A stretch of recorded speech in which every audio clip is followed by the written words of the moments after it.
राधे राधे, हरे कृष्णा। आप सभी को सबसे पहले महाअष्टमी और महानवमी की अनंत और अनंत शुभकामनाएं। आप में से ना ये क्वेश्चन मुझसे इतनी बार पूछा गया कि मुझे लगा एक लॉन्ग वीडियो में आपके सारे डाउट क्लियर कर दूं। सबसे पहला क्वेश्चन कि चौकी कब हटानी है, चौकी के सामान का क्या करना है, कलश का क्या करना है, कलश के ऊपर रखे नारियल का क्या करना है।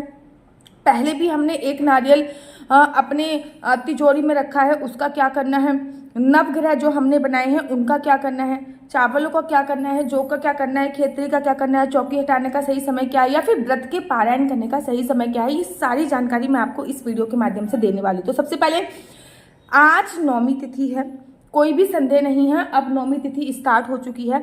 उदय तिथि के अनुसार नौमी तिथि जो है वो 12 तारीख की है। सुबह सुबह उदय तिथि क्या, नवरात्रि में 9 रातों का बहुत विशेष महत्व होता है। 9 दिन 9 रात। पहले ना जब हम छोटे छोटे थे तो हमें इस बारे में ज़्यादा जानकारी हुआ नहीं करती थी। हम लोग नौमी तिथि पे सुबह सुबह कंजक को खिला देते थे और 12-1 बजे के आसपास अपनी जो है चौकी वगैरह सब हटा ली जाती थी। हमारा पूरा मोहल्ला ऐसा करता था। लेकिन जब से मैंने देवी भागवत पढ़ी है, जब से मैंने देवी भागवत करी है और लोगों को इस बारे में बताया है, तो लोग जागरूक हुए हैं कि नवरात्रि में 9 दिन और 9 रात्रि का भी विशेष महत्व आता था। 9 रातें पूरी होनी चाहिए, दैट इज कॉल्ड नवरात्रि। तो जो चौकी है वो आज नहीं हटाई जाएगी, चौकी आपकी हटाई जाएगी अष्टमी तिथि वाले दिन और चौकी आपकी हटाई जाएगी दशहरे वाले दिन। अच्छा, किसी किसी के यहाँ पे दशहरे वाले दिन भी चौकी नहीं हटाई जाती। जिसके यहाँ पे दशहरे वाले दिन भी चौकी नहीं हटाई जाती, वो एक बात याद रखिए, वो लोग चौकी एकादशी के बाद द्वादशी या त्रयोदशी पर भी हटा सकते हैं। ठीक है, बेसिकली मेरे यहाँ पे दशहरे वाले दिन चौकी हटा दी जाती है, तो मैं अपनी चौकी 12 तारीख को हटा दूंगी, क्योंकि 12 तारीख को दूसरी चौकी लगा के मुझे राम दरबार की पूजा करनी है और राम दरबार की पूजा के बाद मुझे अपने घर के शस्त्र और शास्त्रों की भी पूजा करनी है, क्योंकि दशहरा पे शस्त्र और शास्त्रों की पूजा का विशेष महत्व होता है। तो इस वीडियो में मैं आप लोगों को बता रही हूँ कि चौकी का जो जो सामान है उसका आपको क्या करना है। सबसे पहले बारी आती है कलश। जो भी आपने कलश रखा हुआ है, अगर आपने मिट्टी का कलश रखा हुआ है तो उसके ऊपर नारियल रखा होगा। अगर आपने 2 नारियल रखे हैं, मेरे कहने पर अगर आप चल रहे हो, तो आपने एक तो माता रानी के चरणों में नारियल रखा होगा और एक कलश के ऊपर नारियल रखा होगा। जो नारियल आपने माता रानी के चरणों पे रखा है, उस नारियल को फोड़ के सारी कंजकों को बांट देना है और उस नारियल को आपको भी प्रसाद स्वरूप खा लेना, क्योंकि वो नारियल बहुत अभिमंत्रित हो चुका है, आप लोगों के प्रसाद के लिए हो चुका है। ठीक है ना। जो नारियल कलश के ऊपर रखा है वो नारियल आपको लेना है। माता रानी की चुन्नी जो आपने माता रानी को उड़ा रखी है या फिर कलश में जो चुन्नी बांधी हुई है उसी में वो नारियल रखना है, और वो नारियल या तो आप अपने मंदिर में रख लीजिए या फिर आपके घर में आप अपनी तिजोरी में रख लीजिए। अब बड़े सारे लोग कहेंगे दीदी हमारे घर में तो तिजोरी ही नहीं है। पैसा तो रखते होगे ना कहीं, कि यहीं कहीं पैसा कहीं भी पड़ा रहता है, कहीं ना कहीं तो होगा ना पैसा। हाँ, तो फिर आप अपना उसमें आप वो रख लीजिए अपनी तिजोरी। यहाँ पे भी आप अपना पैसा रखते हो, यहाँ पे भी गल्ला रखते हो, या फिर आपकी कोई दुकान है, यहाँ पे दुकान में कोई गल्ला है तो वहां पे भी वो नारियल रख सकते हैं। पिछली बार के नारियल का क्या करना है, पिछली बार के नारियल को आपको उठाना है और नारियल को उठाने के बाद अपने पूरे घर को दिखाना है और अपने हर एक परिवार के ऊपर से कम 7 बार एंटी क्लॉकवाइज बांधना। देखो, क्लॉकवाइज हम कोई चीज बांटते हैं तो समझ लीजिए पॉजिटिविटी का संचार हो रहा है। एंटी क्लॉकवाइज जब हम कोई चीज बांटते हैं तो समझ लीजिए नेगेटिविटी उतर रही है। तो जो पिछले साल का नारियल है उसको लेना है, उसको एंटी क्लॉकवाइज 7 बार परिवार के हर सदस्य में बांट लेना है और उसको हनुमान जी के मंदिर में समर्पित करके आना है, हनुमान जी के चरणों में। बड़े सारे लोग कहते हैं कि नारियल को आप प्रवाह कर दो, नारियल को आप गंगा जी में बहा दो, यमुना जी में बहा दो। एक बात याद रखो, नारियल को गंगा जी और यमुना जी में बहाने से आपकी आयु, आपके परिवार की आयु कम होती है, इसलिए नारियल को कभी भी किसी भी बहते हुए जल और बहते हुए पानी में नहीं बहाना चाहिए। नारियल का किस्सा खत्म।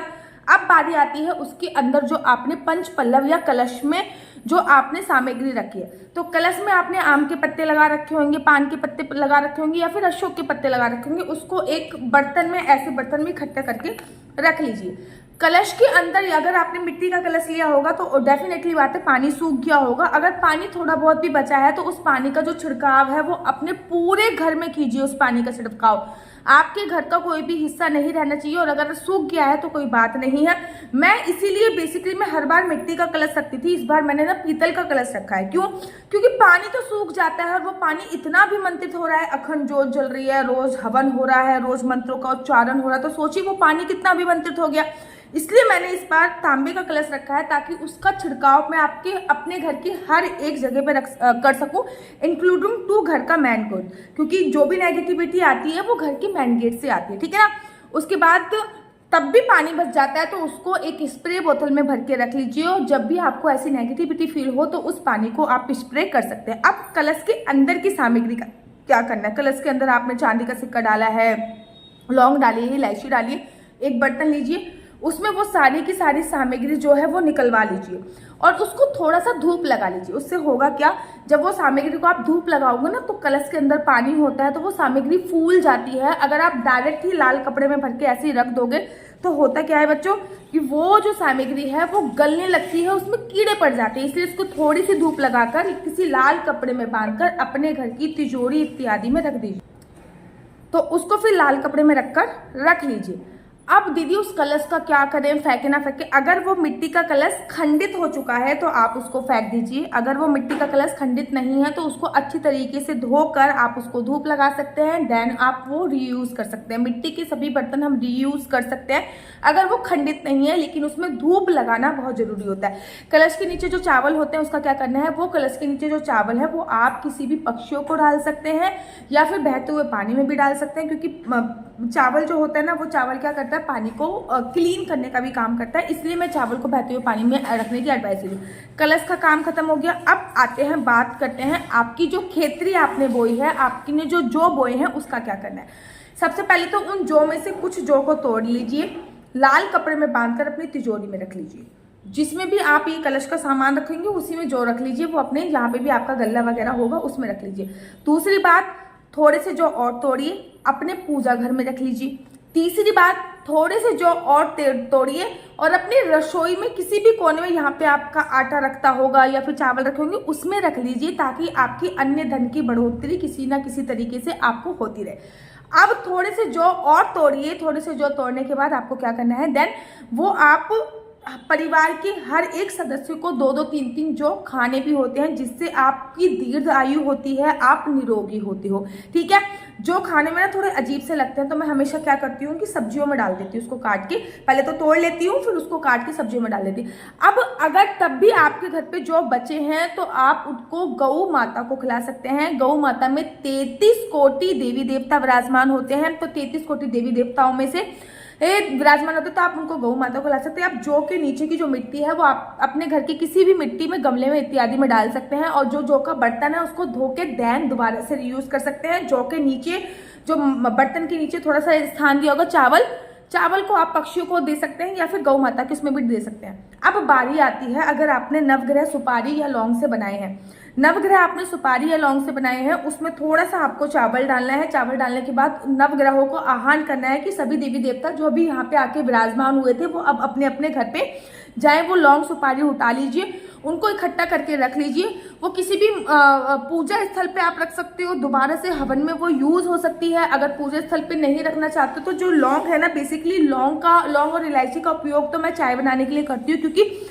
वो बहुत अभिमंत्रित हो चुका है और वो प्रसाद स्वरूप हो चुका है। और जो सुपारी है, अगर घर पे कभी हवन होता है तो उसमें आप यूज कर सकते हो। अब आपको माता रानी की तस्वीर है, उसका क्या करना है, माता रानी की तस्वीर लेनी है। अगर वो कागज की तस्वीर है तो हल्का सा राइस डालिए, कागज की तस्वीर में माता रानी को अब जाने के लिए आप बोल दीजिए, और वो तस्वीर आप दोबारा से रीयूज कर सकते हैं। अगर मिट्टी की तस्वीर आप लोगों ने ली है, किसी धातु की है, तो आप दोबारा से मिट्टी की ली है, और अगर मिट्टी की तस्वीर तो आप उनको कोई बर्तन ले लीजिए, ये छोटा बर्तन है, ऐसा बड़ा बर्तन ले लीजिए, इसमें आप पानी डालना है, उसमें आपको माता रानी को बिठा देना। धीरे धीरे माता रानी की जो प्रतिमा है वो मेल्ट हो जाएगी, पिघल जाएगी, और वो पानी आप किसी भी पौधे इत्यादि में डाल दीजिएगा। जब आप माता रानी की प्रतिमा पानी में डालो ना, तो भी कुछ बातों का बच्चों ध्यान रखना है। बातें क्या है, सबसे पहले तो इसमें आपको हल्के से चावल डालने हैं, 1-2 पुष्प डाल लीजिए। सूखे हुए जो फूल है उनका क्या करना है, जितने भी सूखे हुए फूल हैं वो किसी भी गमले इत्यादि में डाल सकते हैं। जो हवन करा है आपने उसकी राख का क्या करना है, जो भी आपने हवन इत्यादि करा है उसकी राख आप किसी भी गमले इत्यादि में डाल सकते हैं। मैं तो एवरी डे ही डालती थी, गमले इत्यादि में डाल सकते हैं। जो आपने गणेश जी बनाए हैं सुपारी के, उनका भी आपने वही करना है जो मैंने आपको बताया। सुपारी के गणेश जी ही आप किसी भी हवन इत्यादि में जब भी यूज करो तब आप डाल सकते हो। अब बारी आती है श्रृंगार के सामान की, तो दीदी श्रृंगार के सामान का क्या करना है, एक दो सामान आप ले लीजिए, जैसे कि सिंदूर आप ले लीजिए, बिंदी आप ले लीजिए। बाकी सुहाग का सामान आप किसी को भी दान दे सकते हो, जो भी आपका कोई बहन हो, सास को दे सकते हो, नंद को दे सकते हो, आप अपनी कोई सहेली इत्यादि को भी सुहाग का सामान दान कर सकते हो। उसके बाद आपको अपनी चौकी का जो कपड़ा है धो के धूप लगा के दोबारा यूज कर सकते हैं। चौकी हटा लीजिए, अच्छे से चौकी के नीचे पोछा लगाइए और उसके नीचे ओम बनाइए, ये स्वास्तिक बनाइए। ओम और स्वास्तिक बनाने के बाद उसके पास आप एक ज्योत जरूर जला दीजिए, ठीक है ना। ये अच्छा, इन सभी जैसे कि माता रानी को हमने आसन दिया है तो चावल होंगे, नवग्रह बनाए हैं तो आसन दिया है तो चावल होंगे, तो ये सभी चीजों को हमने आसन दिया है तो ये सब चावल जरूर होंगे। तो इनका भी कुछ विशेष तौर पे ध्यान देना। उनका क्या, ये जो चावल है जो हमने माता रानी को आसन दिया है, ये नवग्रह को जो आसन दिया है, जो ये चावल बचे हुए हैं ना, इनका विशेष तौर पे क्या करना है, इन चावलों को आपको लेना है और अपने घर का जो भंडार गृह है उसमें वो चावल मिला देने हैं। कुछ चावल अपने पूजा घर में रख देने हैं, कुछ चावल अपनी तिजोरी में रख देने हैं, बाकी चावल आप गौ माता को या पक्षियों को भी खिला सकते हैं। वैसे इतने चावल नहीं होते, मैं सारे अपने घर के भंडार गृह में लगा देती हूँ, ताकि वो चावल इतने अभिमंत्रित हो चुके हैं, उसको खाने के बाद हमें बड़ी पॉजिटिव वाइब्रेशंस का संचार होगा। अब अखंड जोत भी आएगी कि दीदी अखंड जोत का क्या करें। सबसे पहली बात तो ये होती है, अखंड जोत में तेल कम करते चले जाएं या घी कम करते चले जाएं, वो धीरे धीरे नॉर्मल होते हुए अपने आप ही शांत हो जाएगी।